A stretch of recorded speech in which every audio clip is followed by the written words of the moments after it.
My name is Myra Whitmore. I am 34 years old, a cardiology resident, and a single mother to 3-year-old twins. And the night I almost died, my mother left me on read. The emergency room lights were too bright, too clean, too indifferent. They made my skin look gray. A nurse leaned over me and said, "Myra, stay with me, your pressure is dropping." Her voice was calm, like she was telling me the weather, but I could see the tiny crease between her brows. I could taste metal, blood maybe, fear definitely. My phone kept sliding in my sweaty hand. I forced my fingers to work because there was only one thought in my head, louder than the alarms and the rushing feet. Lily and Lucas. They were home with my sitter. She was sweet, reliable, and very firm about leaving at a certain time because she had night classes. I loved that about her, boundaries, a concept my family had never offered me. I tapped my parents' contact and pressed call. It rang once, twice, 3 times. My dad picked up, breathless like I had interrupted something important. "What is it, Myra? Make it quick." "Dad," I said, and my voice cracked on the first syllable. "I was hit. I'm in the ER. They think I'm bleeding internally. I need you to come. I need you to get the twins just for a few hours, please." There was a pause, and in that pause I heard music, laughter, the clink of glasses. The kind of sound that meant my parents were in public, surrounded by people who believed they were warm and generous and normal. My mother's voice floated in the background, sharp and annoyed. "Who is it?" "It's Myra," my dad said, covering the phone like I was a bad smell. Then my mom, loud enough for me to hear even through the speaker, said, "Tell her we can't. We're already seated." A new voice chimed in, soft and sing-song. My sister. "Is she doing her drama thing again?" I swallowed hard. I tried to breathe past the pain in my ribs. "Mom, I'm not being dramatic. I need help. The sitter leaves soon. I'm about to go into surgery." My father exhaled like I was the one exhausting him. "Myra, you work in a hospital. You know how this goes. They always say surgery. It's probably precautionary." "Dad," I whispered. "I can't feel my left side. I'm shaking, please." He didn't answer. I heard my mother snatch the phone from him. "Myra," she said, and her tone went syrupy, the same tone she used when she needed me to stop embarrassing her. "We are at a charity gala. Your sister is being honored tonight. We are not leaving." "I could die," I said. The words felt unreal coming out of my mouth, like I was quoting someone else's tragedy. My mother made a small, irritated sound. "Do not say that. People can hear me." Then the line went dead. For a second, I stared at my screen like my eyes could force it to light back up. Then a notification popped up from our family group chat. A photo. My mother and father in formal wear, smiling in a candle-lit ballroom. My sister between them, glowing, hair perfect, hand on her hip like she owned the room. The caption, my mother typed under it, was short. "We are busy. Figure it out." Another message followed, this one from my sister. "Not everything is about you." My stomach rolled, not from pain, from something colder, something that finally stopped begging. A doctor stepped into my line of sight, tall, dark hair pulled back, calm eyes. I recognized him through the haze because he rotated through cardiology consults sometimes. Dr. Dashiell Park. "Myra," he said gently, "we need consent. Your scans show internal bleeding. We think it's your spleen. We need to move." I lifted my phone like it weighed 100 pounds. "My kids," I said. "I need someone to get them." His gaze flicked to my screen. He didn't ask questions. He didn't make excuses for them. He just nodded once, like he had already decided he was on my side. "Give me the sitter's number," he said. "And breathe, I'll handle the rest." I fumbled the number into his hand with shaking fingers. He turned, already walking, already making calls, already doing what my parents had refused to do with a single sentence. My vision blurred. The nurse squeezed my shoulder. "Stay with us," she said again. "Focus on my voice." Hold up, small pause. I'm human, and editing these can get lonely. Your comments are my proof that these stories reach real people. Like, subscribe, and comment where you're watching from. All right, back to it.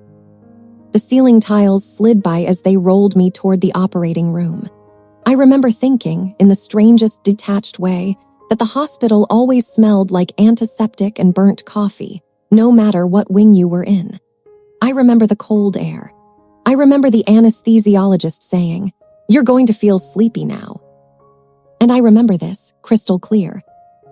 Right before everything went black, I realized I wasn't scared of dying. I was scared of dying while still paying my parents' mortgage.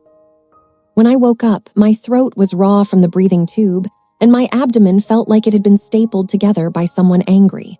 My mouth was dry. My body was heavy, but I was alive. A nurse noticed my eyes open and leaned in. "Hey, you did great. Surgery went well. You had a ruptured spleen, lots of bleeding, but you're stable now." "Twins," I rasped. "Lily, Lucas." "You're a mom," she said with a small smile.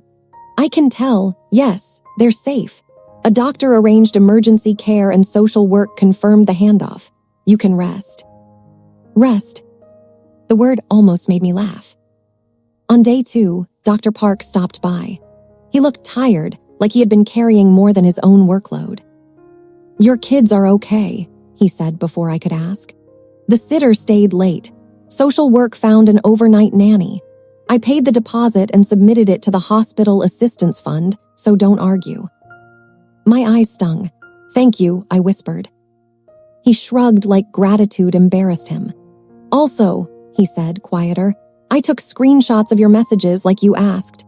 I emailed them to you just in case." Just in case. It was the kindest phrase anyone had ever said to me. Because I had spent my entire life being everyone. Just in case. Growing up, I learned early that love in my house came in rankings. My sister, Sloane, sat at the top like a crown jewel. She was 3 years older, naturally charming, the kind of girl teachers forgave before she even apologized. My parents orbited her moods like planets. When Sloane said she wanted to do marketing and build a brand, my dad called her brilliant. When she posted photos from a networking event, my mom printed them and put them in frames. When I said I wanted to be a doctor, my father said, "That's good, stable." Stable, practical, convenient. I became the daughter you could forget about because I would still show up. I would still handle it. I would still be fine. Even when the twins' father left me 5 months pregnant, I didn't tell my parents how much I cried. I told them the facts. I told them I would manage. I told them I had a plan. They accepted that like it was a gift. The financial part started after med school. My dad called one night, voice thick with fake shame. "Myra," he said, "we're in a temporary bind, just 1 month. The mortgage is due and it's been a rough season." I sent the money, not because they deserved it, because I didn't know how to say no without feeling like I was breaking something sacred. 1 month became another, then health insurance, then car repairs. Then we had to help Sloane with something important. It's an investment. I told myself it was fine because I was a doctor now, or almost. I told myself families help each other. I told myself I was building good karma for my children. But lying in that hospital bed, pain pulsing through my stitches, I finally saw the truth like it was written in fluorescent ink. They didn't need me. They used me. On day 3, I asked for my laptop. The nurse hesitated. "You should be sleeping." "I can't," I said, "not until I fix something." My hands were steadier than I expected as I logged into my banking app. I scrolled through the transfers, every month, like clockwork. A payment on the 1st, another on the 15th. Smaller ones scattered in between, always timed around whatever crisis my parents announced like a weather report. I canceled every automatic transfer. Then I blocked 3 numbers. My father, my mother, Sloane. No dramatic speech, no announcement, no warning. Just silence. The kind of silence I had never been allowed to have. When I got home 5 days later, Lily and Lucas launched themselves at me like they were trying to stitch me back together with their tiny arms. I cried into their hair and promised them, out loud, that I would never beg my parents for anything again. For 2 weeks, my phone stayed quiet. Then, one Saturday morning, there was a knock at my door. 3 firm knocks, not casual, not neighborly. I froze with a pancake spatula in my hand. Lily was sitting at the table, face sticky with syrup. Lucas was pushing a toy car across the floor, making engine noises. The knock came again. I walked to the door slowly, every step pulling at my healing incision. I looked through the peephole. 2 people stood on my porch. A woman in her late 50s with sharp eyes and a mouth that looked like it had held back too many truths. And beside her, a man in a gray suit holding a thin folder. I knew the woman instantly because my mother hated her. Aunt Raina, my mother's younger sister, the only person in our family who ever looked at me like she could see the bruises that didn't show. I opened the door halfway, chain still on. Raina. Her eyes swept over me, taking in my pale face, the way I held my abdomen without realizing it. "Oh, Myra," she said, and her voice cracked like she was angry at herself for letting it happen. "You should have called me." My throat tightened. "How did you know where I live?" "I'm your aunt," she said sharply. "I know things, and this is Grant." The man stepped forward, polite but serious. "Grant Maddox, attorney." My stomach dropped. "Attorney? Why do I need an attorney?" Raina's gaze flicked past me to my twins. Her expression softened for a split second. "You don't need him," she said quietly. "Not if you keep letting them play you. But if you want to stop being their emergency fund, you're going to listen to me." The words hit like a slap, not because they were cruel, but because they were true. I unlatched the chain and opened the door fully. Grant held up the folder. "Myra, I'm sorry to show up like this, but you were named in something and it's time sensitive." I blinked. "Named in what?" Raina stepped inside, lowering her voice. "Your parents didn't just take your money, sweetheart. They tied you to their house." My skin went cold. "What do you mean?" Grant opened the folder and slid a single piece of paper toward me, like it was evidence at trial. At the top, in bold, was my name. Myra Whitmore. And under it, a line that made my knees weaken. Notice of default and intent to pursue legal action. I stared at the paper until the words blurred, and in the background, Lucas's toy car hit the wall with a soft thud like a warning shot. My fingers went numb as I held the paper. It felt like it had weight, like it was a brick someone had dropped into my life while I was still trying to heal. "I never signed anything like this," I said, and my voice came out too thin. Grant didn't look surprised. "That is what you need to keep saying. Do not soften it. Do not apologize for it. Either you signed and you are responsible, or you did not sign and this is fraud." Raina pulled a chair out and sat like she owned my kitchen, like she was planting a flag. "Your mother has been telling people you are unstable since the accident. That is not an accident, sweetheart. That is strategy." I swallowed hard, staring at my twins. Lily was humming to herself, syrup drying on her chin. Lucas was still pushing his toy car, oblivious to the fact that my heart was racing like I was back in the trauma bay. "What exactly is this?" I asked, forcing the words out. "What are they saying I owe?" Grant slid his finger down the page.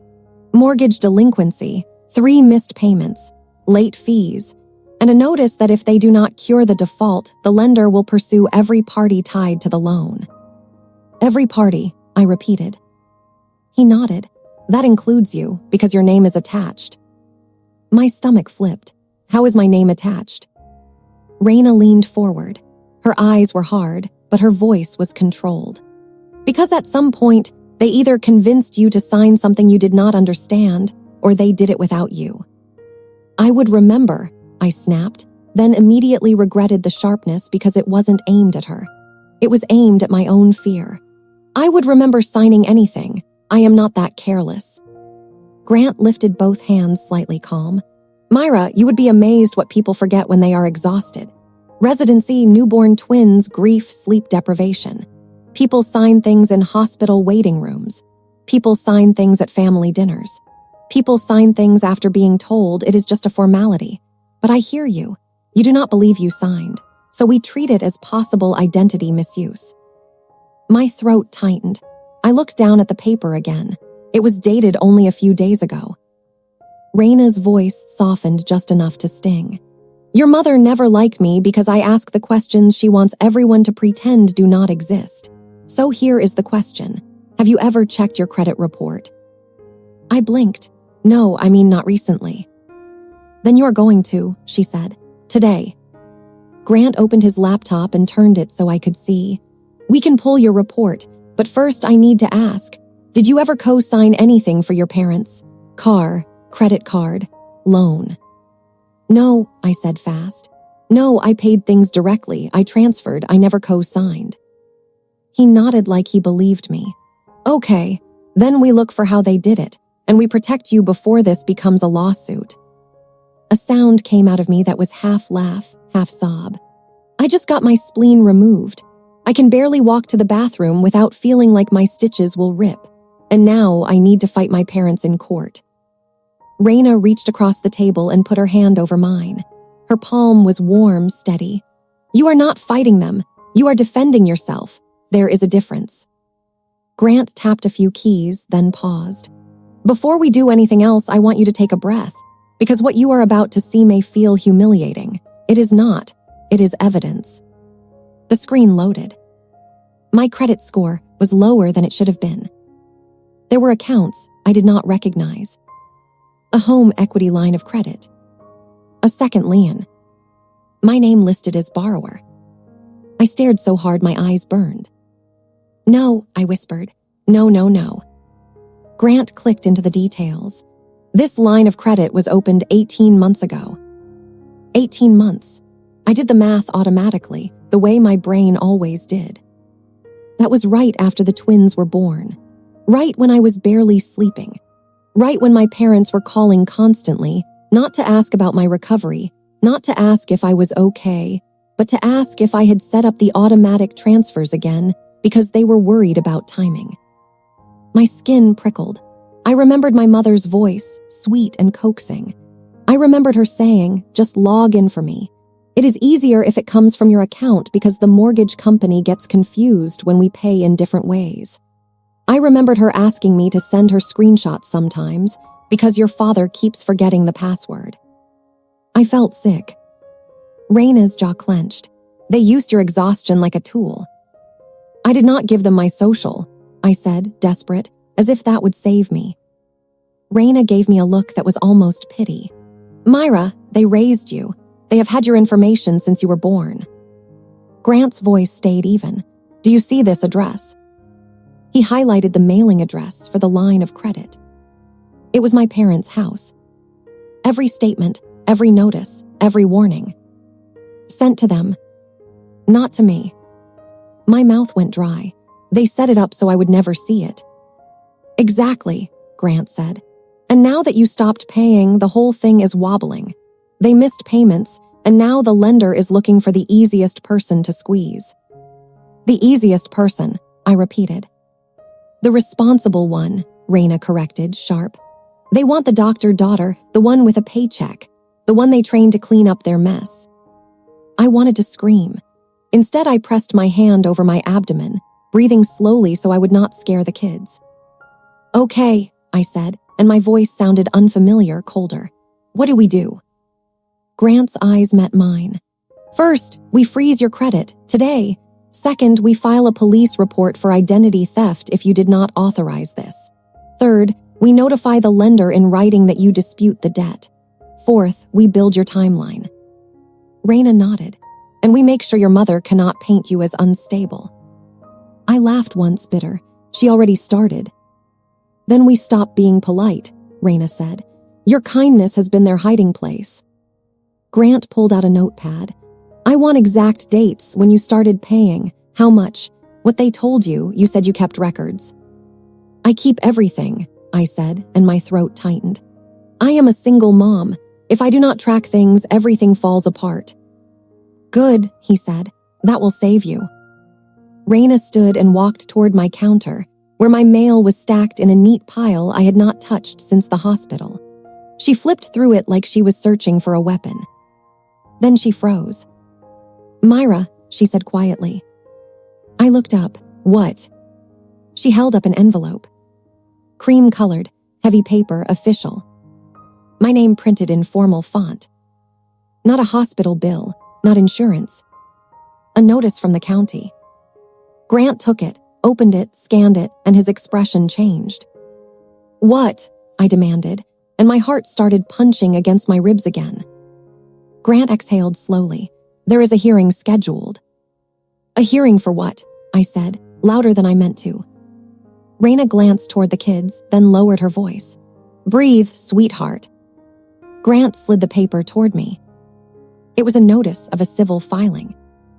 My parents had filed something against me. The words on the page blurred, but one phrase stabbed through clearly.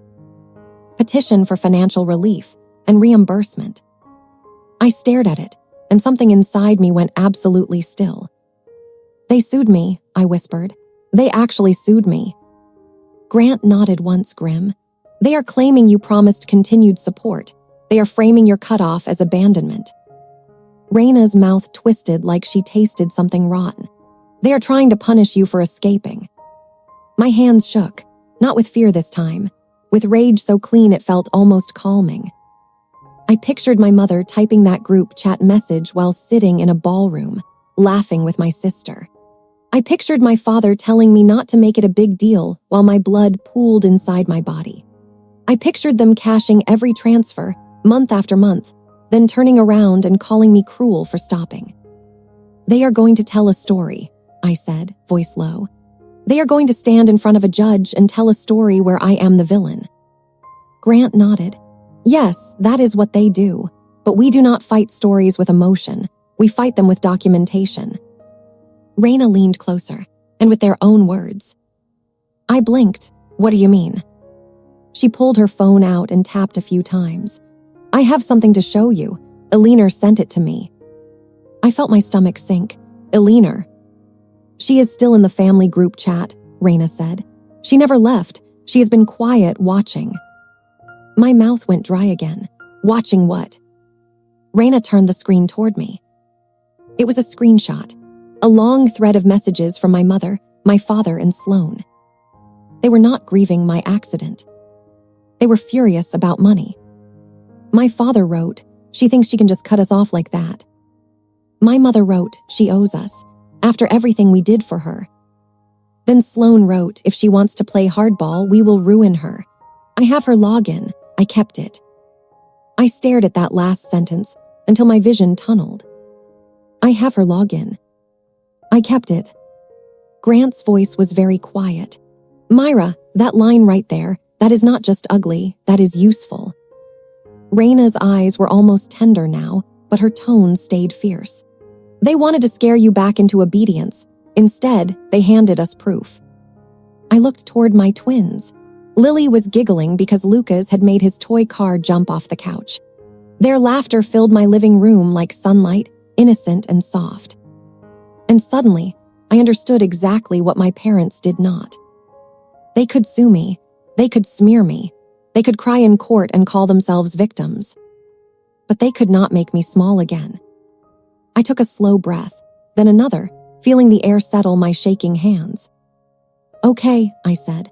"Then we do it your way, quiet, clean, by the book." Grant nodded once, approving. "Good, and Myra, one more thing."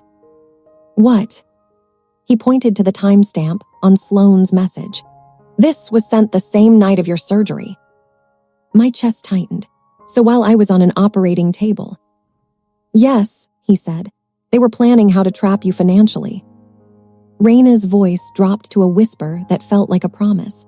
"Now we make sure the trap snaps shut on the people who said it." Grant's office smelled like coffee that had been reheated too many times and the sharp sweetness of printer ink.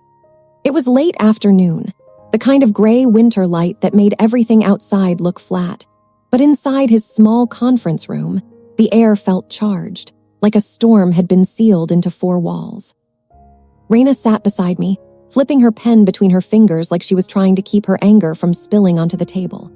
Grant spread papers out in neat stacks. My bank statements, my canceled transfers, the lender notice, the screenshot where Sloan bragged about keeping my login, Dr. Park's screenshots from the night of my surgery. And the new one that made my blood run cold, the petition my parents filed to force support out of me. Hear what they are counting on, Grant said. They are counting on you to panic. They are counting on you to feel ashamed. They are counting on you to pay just to make it go away. I stared at the petition. I could almost hear my mother's voice in it, sugary on the surface and razor sharp underneath. You owe us. After everything we did for you. Raina leaned in. They are also counting on you to stay quiet. That was the old Myra, the one who swallowed every insult and sent money anyway. I felt my jaw tighten so hard my teeth ached. I'm not that person anymore. Grant nodded like that was the only correct answer. Good, because tomorrow morning, we file your identity theft report. Then we respond to their petition with a request for dismissal, and we attach evidence that they accessed your accounts while you were in surgery. I blinked. How do we prove that? He slid a printed page toward me.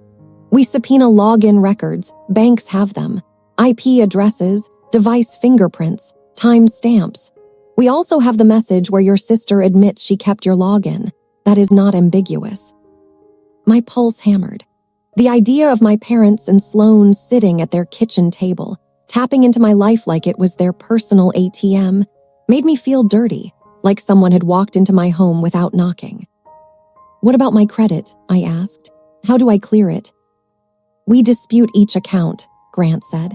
And if it is fraud, it gets removed. It will take time. But your priority is stopping the bleeding now, legally speaking. Raina's eyes softened for a moment, and emotionally. I looked down at my hands. The IV bruises were still faintly visible. The thin line of my incision pulled when I shifted in the chair. I don't even know what I feel, I admitted. I keep swinging between numb and furious. That's normal, Grant said. But when you walk into court, you cannot bring either of those. You bring calm, you bring facts, you bring the truth. The hearing was scheduled for the following week. 7 days. 7 days of trying to be a mother, a resident, a patient still healing, while my parents tried to legally brand me as the daughter who abandoned them. On the 3rd day, my phone buzzed with an unknown number. I almost let it go, but something in my chest warned me. I answered. Myra, my mother's voice said, instantly trembling, instantly performing. Thank God, I have been so worried. We have been sick with worry. My hand tightened around the phone. I looked at Lily and Luca's coloring at the coffee table, their small heads bent in concentration. I lowered my voice. You sued me. A pause, a breath. Then my mother shifted into indignation, like she was stepping into a familiar costume. We did not sue you, sweetheart. We filed something because we have no choice. Your father is under so much stress. You cut us off with no warning. No warning, I repeated softly. I was bleeding internally when I asked you for help. Oh, here we go, she snapped, and the sweetness disappeared. You always make everything dramatic. You were fine, you are fine. I felt my stomach twist. You didn't come, you didn't call, and then you used my identity to open debt in my name. Silence. Not the kind of silence that meant misunderstanding. The kind that meant I had hit the truth. Then my father's voice came on, harsher. You are accusing us of crimes. Do you realize what that could do to this family? I almost laughed. It was so absurd it hurt. You realize what you did to me. He exhaled, impatient. Myra, listen. If you just restart the payments, we can drop the petition. We can all move on. Your mother did not mean what she said. Your sister was joking. You know how she is. I stared at the wall, at the framed photo of Lily and Lucas at the park, their cheeks red with cold, their smiles wide and trusting. I thought about the word they used when I needed them most. Burden. I kept my voice flat. Do not contact me again except through my attorney. My mother inhaled sharply. Attorney, Myra, are you trying to humiliate us? I'm trying to protect myself, I said, and my kids. Then I hung up. My hands were shaking, but it wasn't weakness. It was the feeling of a chain finally breaking. That night, I got another call, this time from Dr. Park. I heard, he said quietly.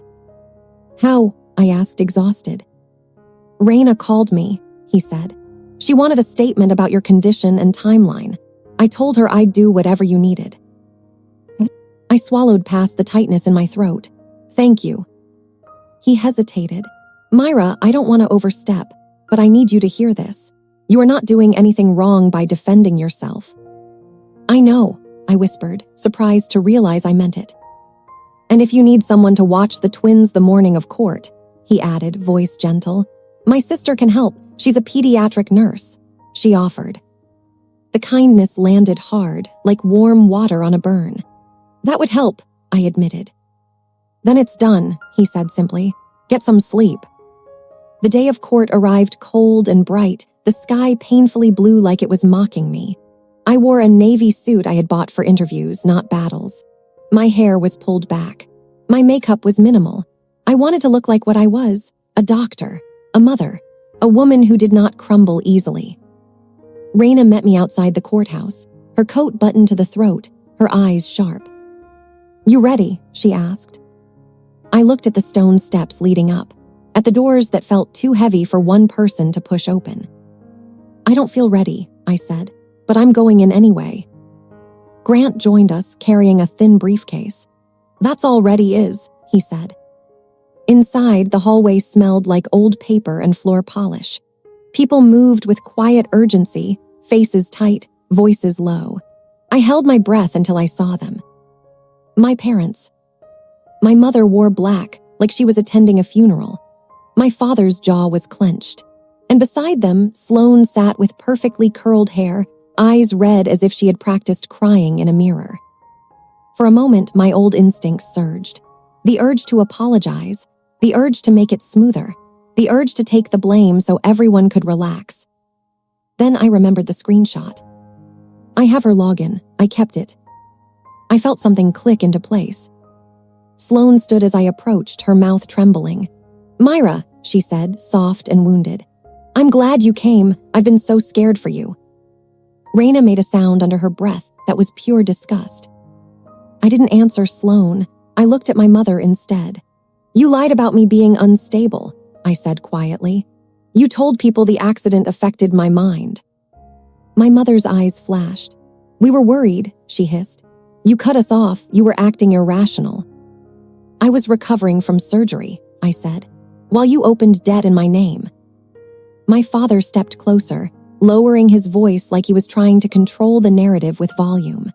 "Myra, stop. This is not the place."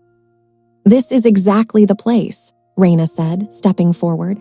Her voice was calm, but it carried. "Because a judge is about to hear what you did." Sloane's face tightened for a second, the mask slipping. "You always had to bring her," she snapped, then caught herself too late. My mother's eyes widened as if she'd been betrayed. "Sloane." Sloane recovered, turning it into a sob. "I'm just stressed. This is all so unfair." Unfair. The word hit me like a punch. I looked at my sister and wondered how someone could stand there, in a courthouse, after stealing from me, and still speak like the world owed her comfort. Grant touched my elbow lightly. "We go in now," he said. The courtroom was smaller than I expected. Not grand, not dramatic, just wood, fluorescent lights, and a judge who looked tired in the way only people who see human messes all day can look tired. When my case was called, my parents stood with their attorney. I stood with Grant. Raina sat behind me like a spine I could borrow. My parents, attorneys, spoke first, painting a picture that made my stomach churn. They described me as overwhelmed, confused after an accident, a daughter who had promised to support her parents and then cruelly abandoned them without explanation. They used words like duty, family, sacrifice. They called my parents elderly and vulnerable, even though my father was healthy and my mother had never been shy about spending money on whatever made her look important. My mother dabbed her eyes dramatically. My father stared at the judge like he was personally offended by being questioned. Then Grant stood. He didn't raise his voice. He didn't insult them. He didn't perform. He simply said, "Your Honor, we are requesting immediate dismissal. This petition is not only baseless, it is being used to pressure my client into covering debt that was opened in her name without her authorization." My mother's sob caught in her throat. The judge lifted their eyebrows. Debt opened in her name. Grant handed a document to the bailiff, who passed it to the judge. Yes, Your Honor, a home equity line of credit, opened 18 months ago. My client was unaware. Statements were sent to the petitioner's address. When my client stopped voluntary transfers, payments were missed, and the lender issued notice that my client would be pursued. Shortly after, this petition appeared. My father's attorney tried to interrupt. Your Honor, that is speculation. Grant didn't flinch. He handed another page. Not speculation. We have a screenshot where the petitioner's other daughter states, in writing, that she kept my client's login credentials. We also have bank login records obtained through expedited request, showing account access from the petitioner's home internet during the hours my client was under anesthesia. The room went very still. The judge read silently for a moment, then looked up. Mrs. Carver, they said to my mother, did you access your daughter's bank accounts while she was in surgery? My mother's face went slack. No, she whispered. The judge turned to Sloane.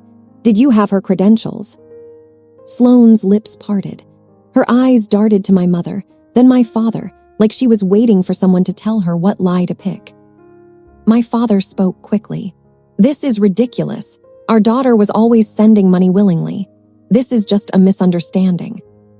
The judge's gaze didn't move. It is not a misunderstanding to open debt in someone else's name. It is not a misunderstanding to access a bank account without permission. My mother started crying again, this time real fear cracking through the performance. We were desperate, she blurted. She always helped. She always said yes. The judge's expression didn't soften. That is not consent. Grant's voice was steady. Your Honor, my client is a physician, a single mother, and the primary caregiver for 2 small children. She has proof of repeated financial support given voluntarily, and she has proof that the petitioners exploited that support and attempted to legally compel it. We ask for dismissal and referral for investigation. My father's face reddened. Myra, he hissed, turning toward me, you would do this to us. I met his gaze. My heart was pounding, but my voice came out clear. You did this to yourselves.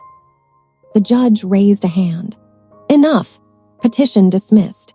I am ordering a copy of these materials forwarded for review, and I strongly suggest the petitioners seek independent legal counsel regarding potential criminal exposure. My mother made a strangled sound, like the air had been punched out of her. Sloane's eyes snapped to mine, and for the first time I saw pure panic. Not because she felt guilty, because consequences had finally found her. Outside the courtroom, my parents tried one last time. My mother reached for my arm. Myra, please, we can fix this, we can talk. I stepped back, not dramatically, just enough to keep her from touching me like she still owned access to my body. There's nothing to talk about, I said quietly. You had 8 years of chances. You chose tickets, parties, and comfort. You chose to call me a nuisance. You chose to use my identity. You chose to sue me. My father's voice broke with anger. You are tearing this family apart. I looked at him, truly looked, and felt something strange. Relief. No, I said. I'm just stopping you from tearing me apart. Raina stood beside me, solid and quiet. Grant nodded once as if to say, this is how you end it. Clean. My mother's shoulders slumped. My father's mouth opened, then closed. Sloane stared at the floor like a child caught stealing. I didn't wait for more. I walked out of the courthouse and into the cold air, my breath visible, my hands suddenly warm with a calm I had not felt in years. At home, Lily ran to me, arms open, and Lucas followed, clutching his toy car like it was treasure. Dr. Park's sister smiled from the couch and gathered her things, giving me privacy without asking for praise. I knelt carefully, ignoring the pull in my incision, and held my children close. That night, after they fell asleep, I opened my laptop and watched the college account I had started for them tick upward with the money that used to disappear into my parents' house. I froze my credit. I changed every password. I deleted every old access point. I cleaned my life the way I cleaned an operating field, methodical, precise, merciless. The next morning, my phone showed a missed call from an unknown number. I didn't listen to the voicemail. I didn't need to. Because I finally understood something that should have been obvious all along. Love that demands your blood is not love. And the first time I chose myself, I didn't lose a family. I got my life back.